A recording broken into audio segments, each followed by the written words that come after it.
Just want to start from the beginning. If you want to kind of share a little bit more about where you grew up, and then what brought you into LA, if you're not originally from here, and in commercial real estate finance. No, happy to share. And I definitely have maybe a circuitous path and maybe the road less traveled. But I grew up here in LA, in West LA, so I'm a native. Nice. And naturally, because I grew up here, when I went to college, I wanted to get as far away from my parents as possible, both physically and professionally. So I ended up going to school in New York for undergrad, and I wanted to do anything but real estate because I grew up in a family that did a lot of real estate. And so I ended up majoring in political science at Yeshiva University in undergrad.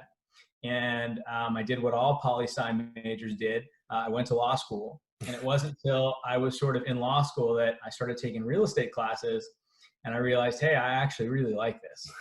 It speaks to me a lot more than real estate. But stubborn me, I had to learn the hard way.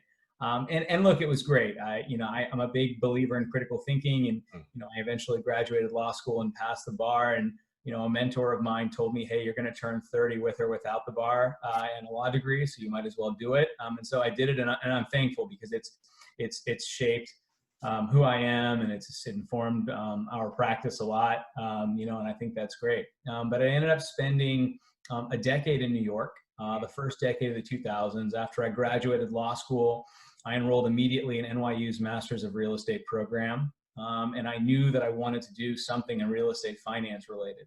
So much so that my second year in law school, instead of getting a job at a big firm, I actually ended up interning at Vornado, which is a big REIT in New York City that's been in the news lately because they just signed a big tech lease at the Farley Post Office building, which is a big deal, because a lot of people thought that big tech leases would not be getting signed going forward, and that everything Facebook, right? Also in New York just recently. Also in New York, the epicenter of COVID. So that really planted the seed for me, and I knew I had to do it. And so I enrolled in NYU's program in September of 2007, and I had a job by the end of my first semester, and lucky me that I did, because that was the onset of the real estate crash. So I started my first job in January of 08, let's say, and I spent about 3.5 years working for a big UK insurance company called Aviva Investors in one of their equity groups. Mm-hmm. And then I moved home. So, it took me going to New York, and then I shifted to real estate in New York and was able to move home. I came back and I worked as a lender for about 5 years, for a few years with my family, setting up and running a bridge and hard money lending platform. And then I worked at Colony Capital for a year in one of their specialty groups that wrote CMBS loans on single family rentals. And then I worked briefly at Anchor Loans, running their originations team. And I've been at George Smith Partners for about almost 4 years now.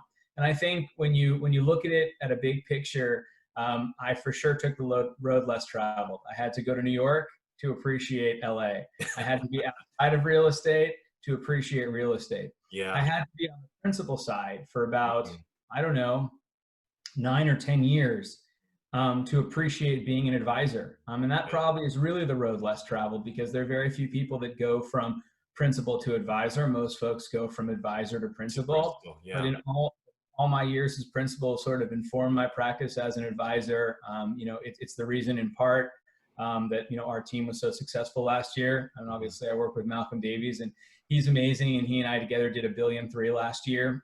We did about $800 million the year before. And part of it was just the background. He was a developer, and he brings that to bear in our practice. And, I spent significant time on the equity and debt side, and I can kind of bring that into our practice. And so, it all sort of comes together, but it kind of comes together in a way that you wouldn't expect and you wouldn't foresee. And so, if there was any advice I had, since you mentioned learning, and I don't know, I'm still young to be giving advice, but I would say to folks out there who are listening, don't dishonor anything that you do, because the stuff that you're doing right now could inform what you do in the future in a way that you can't foresee. And I would say that's doubly true during a pandemic, when there's way more uncertainty out there.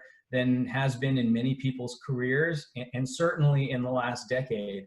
And there's sort of a reason for stuff. So if you just, keep pushing and you just keep working hard, it all kind of comes full circle. That's great advice.